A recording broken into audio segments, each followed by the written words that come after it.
ఇంకెంతకు మించి ఏం లేదా? మరి ఈ మొక్క ముందే చెబితే అట్నే చేద్దాం కన్నయ్య.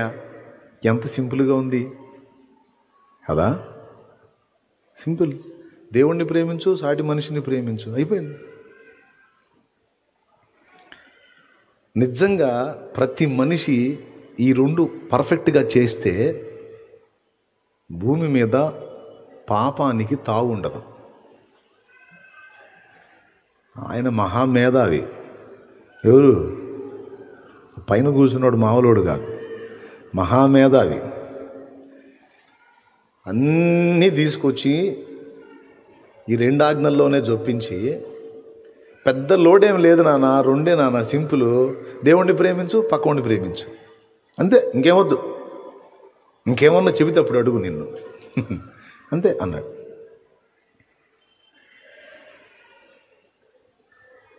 వినటానికి ఈ 2 చాలా తేలిగ్గా ఉన్నాయి, కానీ సకల పాపములను మనం అధిగమించడానికి ఈ 2ని మనం పక్కా ఫాలో అయితే ఏ పాపం కూడా మన నుండి జరిగే అవకాశం లేదు. ఎలాగో చెప్తా 2 ముక్కలు. ఇప్పుడు నిన్ను నువ్వు ఎలా ప్రేమించుకుంటావో నీ పొరుగుడిని అంతే ప్రేమించయ్యా, అంతే సింపుల్ అన్నాడు. నిన్ను నువ్వు ఎలా ప్రేమించుకుంటావో, ఎదుటోడు నీకు ఏమి చేయకూడదు అనుకుంటావో, ఏది చేయాలనుకుంటావో, అవతలోడి విషయంలో నువ్వు కూడా అంతే ఉండు అన్నాడు. ఉదాహరణకి, మన భార్యని పక్కోడు చూశాడు అనుకో, అవతలుండి వాడినేం అనలేక ఈ అమ్మాయిని దొరుకుతుంటాం మనం. అవునా కాదా చెప్పండి? వాడు మరీ అతి చేశాడు అనుకో, ఏ అంటావా అనవా? వాడు ఏంటి బ్రదరా ఉండో, ఆమె ఎవరో చాలా చక్కగా ఉంది అని అనుకో, రే నా భార్యరా, ఏంది ఆ చూపులేంది, అవునా, సారీ బ్రో సారీ బ్రో. మనం తట్టుకోలేం. జస్ట్ భార్యని అవతలోడు కొంచెం మోహంగా చూస్తేనే మనకు జీర్ణంగా. అవతలోడు నీ భార్యను మోహపు చూపు చూస్తేనే తట్టుకోలేవు. అలాంటిది అవతలి వాడి భార్యతో ఏకంగా నువ్వు వ్యభిచారం చేస్తున్నావంటే, అదే కండిషన్లో నీ పరిస్థితి ఉంటే నువ్వు ఎలా రియాక్ట్ అవుతావు? నీ భార్య మరొకటితో పాపం చేస్తుంటే నువ్వు సంతోషించగలవా? ప్రశాంతంగా ఉండగలవా? తాడో ఎండో సల్ఫానో నోవాక్రానో ఎత్తుక్కుంటావా? ఏం చేస్తావు? నువ్వైతే ఏం చేస్తావు? నువ్వు పొరుగువాడి భార్యను ఆశిస్తున్నావు. నీ భార్యను మరొకడు ఆశించి నువ్వు పొరుగువాని భార్యతో తప్పు చేసినట్టు నీ భార్యతో ఒకడు తప్పు చేశాడు అనుకో, నీకు తెలిసిందనుకో, నువ్వేం చేస్తావు చెప్పు? సోమా అంట పొద్దున్నే వచ్చి ఈ దరిద్రం ఏందని అనమాకు. ప్రభువుకు స్తోత్రం కలుగును గాక. మనంతా ఓపెన్ సర్జరీ అంతే. నువ్వు ఎలా రియాక్ట్ అవుతావు? నేను ఎలా రియాక్ట్ అవుతాను? మనల్ని మనం ఊహించుకుందాం. జీర్ణం అయిద్దా? బతకబుద్ధి అయిద్దా?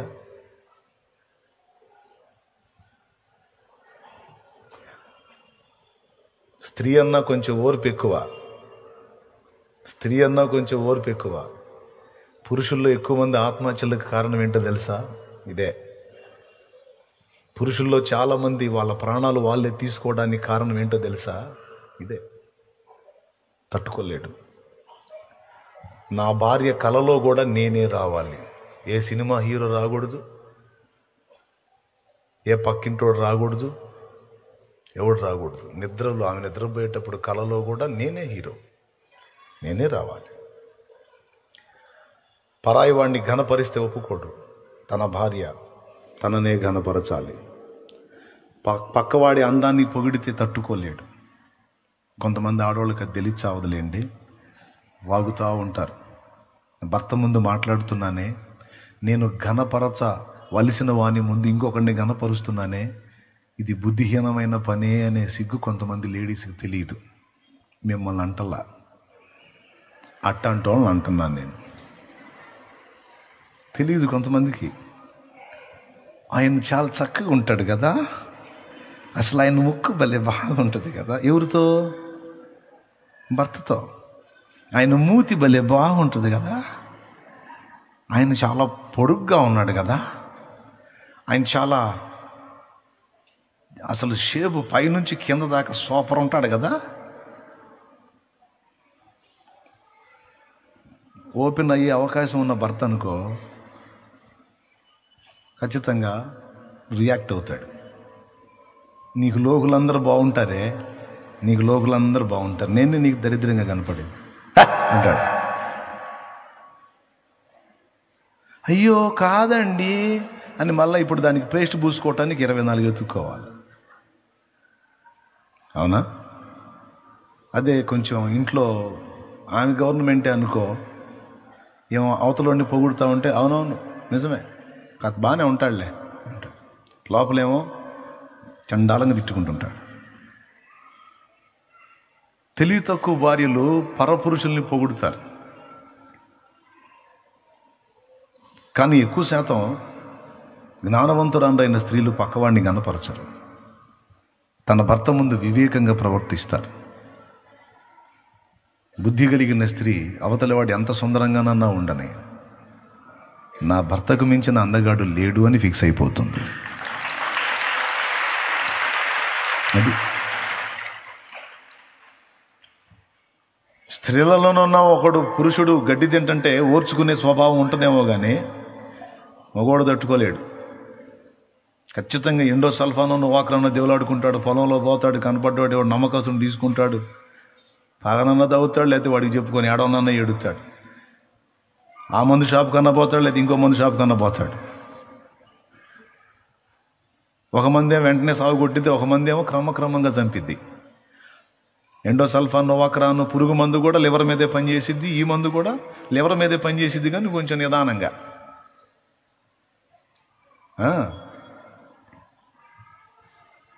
ఆ మందు చేదే, ఈ మందు కూడా చేదే. ప్రియులారా, పొరుగువాడు మన భార్యను మోహపు చూపు చూస్తేనే తట్టుకోలేము, మరి మనం ఎందుకు చూడాలి పక్కోడి భార్యను మోహపు చూపు? పొరుగువాని భార్యను పరికించి చూడటానికి ఉబలాట పడే మన మనస్సు మన భార్యను ఎవడన్నా పరికిస్తే తట్టుకోలేదు కదా. నిన్ను వల్ల నీ పొరుగువాణిని ప్రేమించు అంటే, ఒరు బాబు, నీ భార్య విషయంలో ఇతరులు ఎలా ఉండాలని నువ్వు కోరుకుంటావో నీ పొరుగువాని భార్య విషయంలో నువ్వు అలానే ఉండరా, ప్రేమించురా. ఇతరులు నీకు ఎలా చేయాలనుకుంటున్నావో నువ్వు కూడా వాళ్ళకి అంతే చేయరా, అంతే సింపుల్ అన్నాడు. ఇప్పుడు పక్కవాడి భార్యను ఆశించేవాడికి నేను వాడిని ప్రేమిస్తే వాని భార్యను నేను ఎలా ఆశిస్తాను? నా భార్యని ఇంకొకటి ఆశిస్తే నేను ఎంత గాయపడతాను? వాడి భార్య నేను ఆశిస్తే వాడు కూడా అంతే కదా బాధపడతాడు, అంతే కదా గాయపడతాడు. ఛీ, వాడిని నేను ప్రేమిస్తున్నాను, నా సహోదరుడు అలా బాధపడటం నాకు ఇష్టం లేదు అని ఒకడు అనుకుంటే వ్యభిచారాలు ఆగిపోతాయి.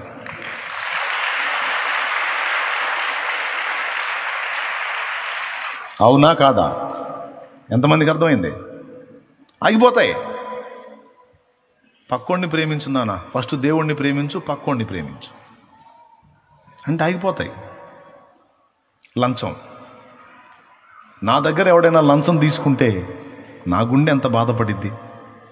ఒక ప్రభుత్వాధికారి న్యాయంగా తను గవర్నమెంట్ నుంచి జీతం తీసుకుంటున్నాడు, నేను ఇచ్చే పన్నుల రూపంలో, శిస్తు రూపంలో, నేను ఇతరత్ర ట్యాక్స్ రూపంలో నేను చెల్లించేవంతా కూడా గవర్నమెంట్ నిధికి వెళ్ళిపోతుంది. ఆ నిధి నా కష్టమే. అందులో నుంచి జీతం తీసుకుంటున్నాడు, అతడు తీసుకునే జీతం కూడా నా కష్టమే. నీకు తెలుసా, ప్రభుత్వాధికారులు అందరూ కూడా కామన్ మ్యాన్కి ఆన్సర్ చెప్పాలి. చాలామంది తెలీదు. ఎంత గొప్ప ప్రభుత్వ ఎస్పీ స్థాయి అధికారి అయినా సరే ఒక సామాన్యుడు అడిగితే జవాబు చెప్పాలి. నన్ను అడుగుతున్నావేంట్రా అంటానికి రా అంటానికి కూడా లేదు, తృణీకారంగా మాట్లాడడానికి లేదు, ఇర్రెస్పెక్ట్గా వ్యవహరించడానికి లేదు ప్రభుత్వాధికారులకి. మనం వాళ్ళ ఏడలో ఇర్రెస్పెక్ట్గా ఉండకూడదు, వాళ్ళు కూడా మనల్ని గౌరవించే మాట్లాడాలి. అది రూల్.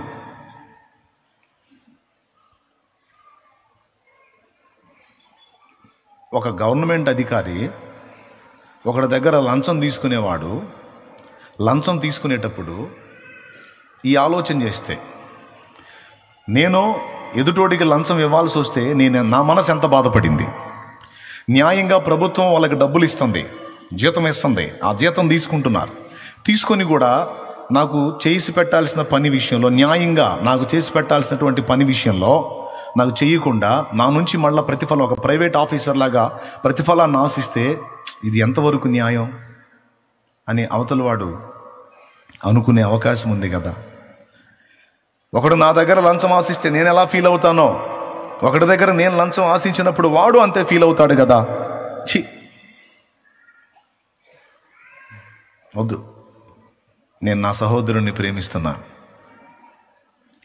ఇంకొకటికి లంచం ఇచ్చేటప్పుడు నేను ఎంత బాధపడ్డానో వాడి గుండె కూడా అంతే బాధపడిద్ది కనుక వాడి హృదయం బాధపడటం నాకు ఇష్టం లేదు. నేను వాడి దగ్గర లంచం తీసుకోను. నాకు వచ్చే జీతం కొంచెమైనా నేను అందులోనే సర్దుకుంటాను. అంతేగాని కక్కుర్తి వ్యవహారం చేసి అవతల వాడిని నేను బాధ పెట్టను అని ఒకడు కానీ అనుకోగలిగితే, సహోదరుణ్ణి ప్రేమించి వాడి మనసు బాధపడకుండా నేను లంచం తీసుకోను అని అనుకుంటే భూమి మీద లంచాలు ఆగిపోతాయి.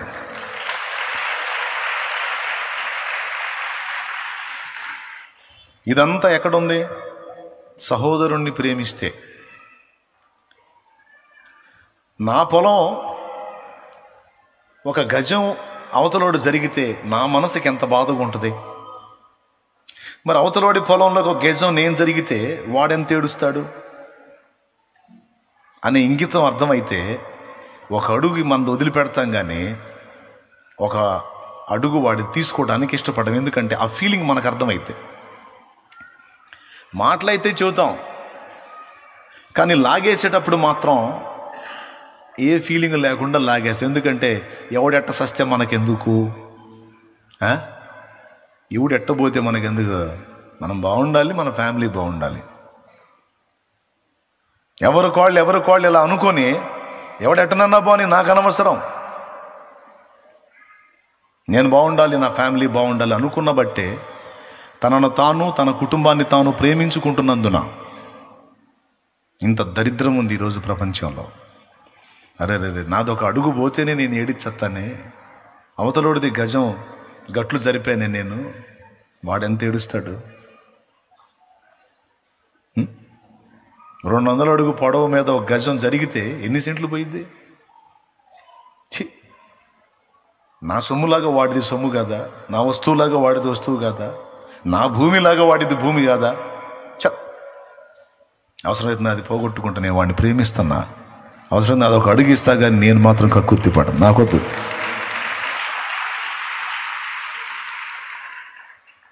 అనుకునే మనసు ప్రతి మానవుడికి ఉంటే కోర్టు వివాదాలు ఉండవు, పోలీస్ స్టేషన్లు ఉండవు, పనే లేదు. ఇక పోలీసులు కూడా చక్కగా కోర్టానికి వచ్చి కూర్చొని ప్రార్థన చేసుకుంటారు. అంతే. మన మీటింగులకు వచ్చి పోలీసు వాళ్ళు ఎక్కువ చేసే పని అదే. చక్కగా వాళ్ళు కూడా ఏడోసారి కుర్చీలు వేసుకొని కూర్చొని వాక్యం వింటూ ఉంటారు. ఎందుకు? కర్రల కట్టలు తీసుకొని బాజుకోటాలు ఉండవు, గందరగోళం ఉండదు, డ్యాన్స్ పార్టీలు ఉండవు, ఏముండవు, పార్టీలు ఉండవు, తెలుగుదేశం ఉండదు, కాంగ్రెస్ ఉండదు, వైసీపీ ఉండదు, బీజేపీ ఉండదు, ఆ సేన ఉండదు, ఈ సేన ఉండదు, జనసేన ఉండదు, ఏ సేన ఉండదు. లేదు. కానీ కొన్ని చోట్ల నేను వెళ్ళినప్పుడు ఆడ మొత్తం కలిసి ఒక 20-30 మంది ఉండరు. ఎవరినైనా ఉన్నంత వరకు కర్రలు టక్ టక్ టక్ టక్ కొట్టుకుంటారు. మాది తెలుగుదేశం, మాది కాంగ్రెస్, మాది వైసీపీ, మాది ఆసీపీ, ఈసీపీ అని ఎవరు కొట్లాడుకుంటూ ఉంటారు. 1,00,000 మంది ప్రజలు కూర్చున్నా కూడా లే అంటే లేవటం, కూర్చో అంటే కూర్చోవటం. పోలీసు వాళ్ళు కూడా ఆశ్చర్యం. ఎవరే నాయన, మొత్తం 20-30 మంది ఉండరు, మాకు మొత్తం తిరణాలు అయిపోయిద్ది. ఇంతమంది కూర్చొని కూడా చెప్పినట్టు వింటున్నారు. అసలు నిజంగా అండి చాలా వందనాలండి అని ఆనందపడ్డారు.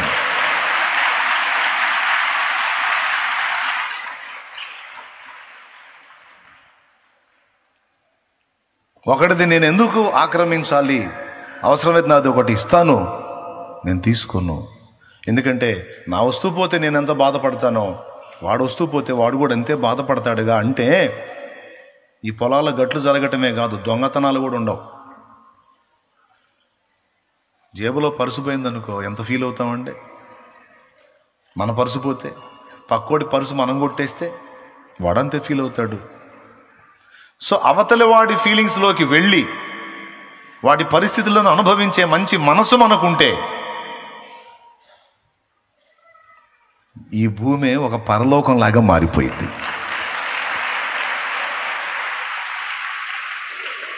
కానీ ఉంటారా? ఈయన కూరగాయలు అమ్మేటప్పుడేమో ఒక కూరగాయ కూడా ఎవ్వడు తీయకూడదు. పక్కోడు బండి దగ్గర కూరగాయలు ఈయన కొనటానికి పోయినప్పుడేమో లాగేస్తూ ఉంటాడు. కాకరకాయలు, వంకాయలు, ఒక్కొక్కళ్ళు కూరగాయల దగ్గర నుంచి హై స్థాయి దాకా మంచోడు బుద్ధి మాంసం దగ్గర అని కొన్ని సన్నివేశాల్లో, కొన్ని సందర్భాల్లో కొంతమంది బుద్ధులు బయటపడుతుంటాయి. అట్లా కాకుండా ఏ మనిషికి ఆ మనిషి ఎవరికి వాళ్ళు, నేను నా సహోదరుని ప్రేమిస్తాను, వానికి ఇబ్బందికరమైన పని నేను చెయ్యను, నేను జాగ్రత్త పడతాను అనుకుంటే సమాజం రూపురేఖలు ఇంకో రకంగా ఉంటాయి. ఆ సుందరమైన సమాజాన్ని రూపుదిద్దడానికి యేసు ప్రభు చెప్పిన 2 ఆజ్ఞలు. పక్కవాడిని ప్రేమించరయ్యా అన్నాడు. పక్కవాడిని ప్రేమించు. ఆకలి కొన్నవాడు ఆకలి తీరకపోతే దొంగగా మారతాడు. ఆకలి కొన్నవాడు నీ కళ్ళ ముందు ఉంటే, వాడి భార్య బిడ్డలో ఆకలితో అలమటిస్తూ ఉంటే, సమృద్ధి గలవాడే నువ్వు పక్కనే ఉన్నావు. వాడిని ప్రేమించినట్లయితే నీ కలిగింది కొంత వానికి ఇవ్వగలిగితే వాడు మంచిగానే నడుచుకుంటాడు. ఏమంటే దొంగలందరూ అదొక టైపు సైకాలజీని బట్టి దొంగలుగా మారరు.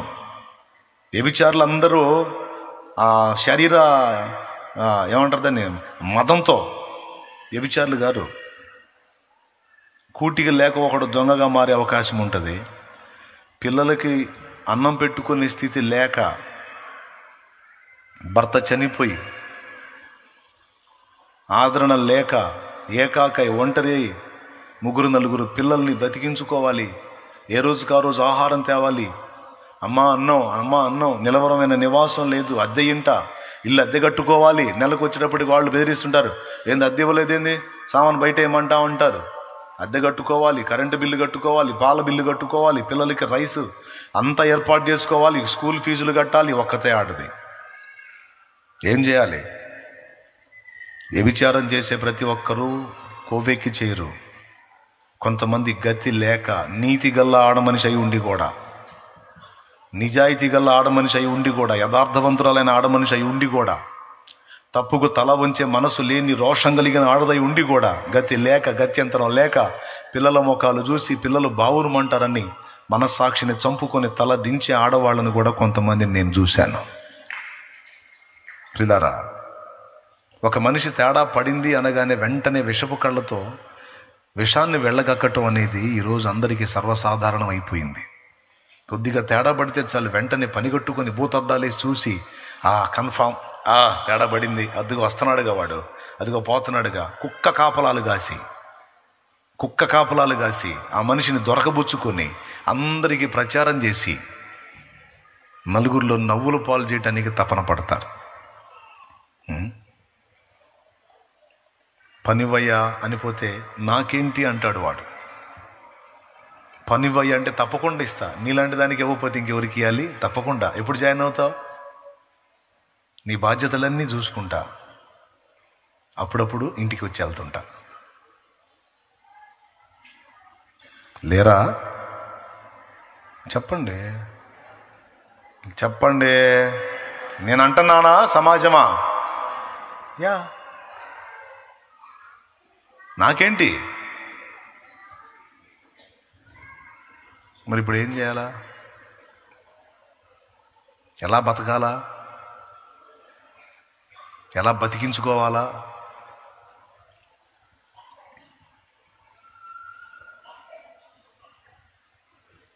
ఒకడేమో యాక్సిడెంటల్గా చనిపోతే, ఒకడేమో పని కట్టుకొని తాగి తాగి తాగి తాగి అవసరం లేదు అలవాటయ్యాడు. తాగి తాగి తాగి తాగి చస్తాడు. చిన్న వయసులో చచ్చిపోతాడు. భార్యను చేసుకుంటాడు, పిల్లల్ని గంటాడు. తర్వాత మొదలు పెడతాడు ఇక భార్య పట్టదు, పిల్లలు పట్టరు. మొత్తం సంపాదన అంతా తాగి తాగి లివర్ పూర్తిగా చెడిపోయిందాకా, కిడ్నీలు మొత్తం ఎఫెక్ట్ అయిపోయిందాకా. త్రాగుడికి అలవాటు పడ్డ వ్యక్తికి ఓన్లీ కిడ్నీలో లేదా ఒక అవయవం డ్యామేజ్ కాదండి, క్రమక్రమంగా లివరు, కిడ్నీలు ఇంకా మిగిలిన అవయవాలన్నీ కూడా డ్యామేజ్ అయిపోతాయి. ఎంతమంది యవనస్తులండి భార్య బిడ్డల గతి ఏంటి? అయ్యో నేను పెళ్లి చేసుకున్నాను, నేను కన్నానే పిల్లల్ని, నేను చస్తే రోడ్డున పడతారే, నా పిల్లలు అమ్మా ధర్మం అయ్యా ధర్మం అని అడుక్కునే గతి వచ్చిద్దే, లేకపోతే ఎవడో ఆదరించేవాళ్ళు లేని స్థితిలో నా భార్య తప్పుకు తల వంచాల్సి వచ్చిద్దే. ఛీ, నేను ఎందుకు దీనికి బానిస కావాలి? ఎందుకు ఇది నన్ను ఇంత పీడిస్తుంది? అవసరమైతే ఉపవాసం ఉంటా, దేవుని పాదాల దగ్గర గోజాడుకుంటా, ఈ దరిద్రాన్ని వదిలించుకుంటా, నా భార్య బిడ్డల్ని బతికించుకుంటా అని ఇంకితూ ఉంటే వాడు తాగి తాగి చచ్చిపోడు, మార్పు చెందుతాడు. భార్య బిడ్డల భవిష్యత్తుని దృష్టిలో పెట్టుకుంటే మార్పు చెందుతాడు. కానీ కొంతమంది పట్టించుకోరు. ఈ మాటలు కూడా వాళ్ళకి ఎక్కువ. మందు తాగాలి తాగాలి తాగాలి, మత్తుగా ఉండాలి. కొంతమంది అదే కూర్చుంటారు, ఉండలేకపోతున్నానన్నా, షేక్ వస్తుందన్నా. నేను అంటాను, ఏం చింతపడద్దు. నువ్వు మందు నిజంగా మానుకోవాలనుకుంటే మెడిసిన్ ఉంది. నీ బాడీ షేక్ ఆగిపోవటానికి మెడిసిన్ ఉంది, యూజ్ చేయి. తప్పకుండా ఆగిపోయింది. ఓన్లీ 1 monthలో నార్మల్ అయిపోతావు నువ్వు అని కొంతమందికి చెప్పాను. విన్నారు, లోబడ్డారు. ఈరోజు పైసలు సంపాదించుకొని, స్థలాలు కొనుక్కొని, ఇల్లు కట్టుకొని సూపర్గా ఉన్నారు. భార్య బిడ్డలు బతికించుకుంటా ఎక్సలెంట్గా ఉన్నారు. ఒక్కొక్కడు నేను చెప్పి బ్రతిమలాడి 1కి 4 సార్లు మొత్తుకున్నా వినలా. ఇప్పుడు లేరు, వాళ్ళు సజీవంగా లేరు, చచ్చిపోయారు.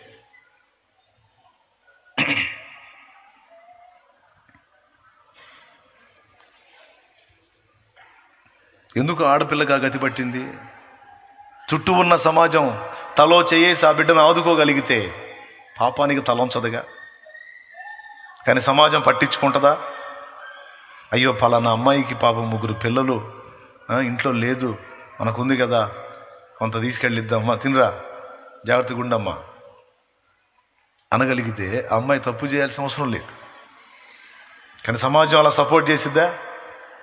ఆకలితో అలమటిస్తుంటే పట్టెడన్నం పిలిచి పెట్టదు. కానీ ఆ మనిషి అవినీతి కార్యక్రమానికి తలపడితే ఇక పొడవటం మొదలుపెట్టిద్ది. ఆ మనిషి, పాపం చేసే మనిషి 2 విషయాల్లో గాయపడిద్ది. 1, నా ఆకలి చూసి, నా పిల్లల ఆకలి చూసి అన్నం పెట్టినోళ్ళు ఒక్కళ్ళు లేరు వేళ్లల్లో.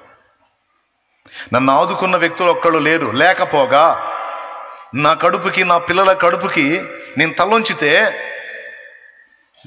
నా జీవితాన్ని నలుగురిలో ఆరడిపరిచి నవ్వుల పాలు చేసి నన్ను ఇంత చీదర చేశారు అని సమాజాన్ని ద్వేషించి ఇంకా దుర్మార్గురాలుగా మారిపోయింది. ఆమె ఎంతమందిని పాడు చేసిద్దు అన్న సంగతి తర్వాత తనను తాను పూర్తిగా నాశనం చేసుకునే స్థాయికి వెళ్ళిపోయింది.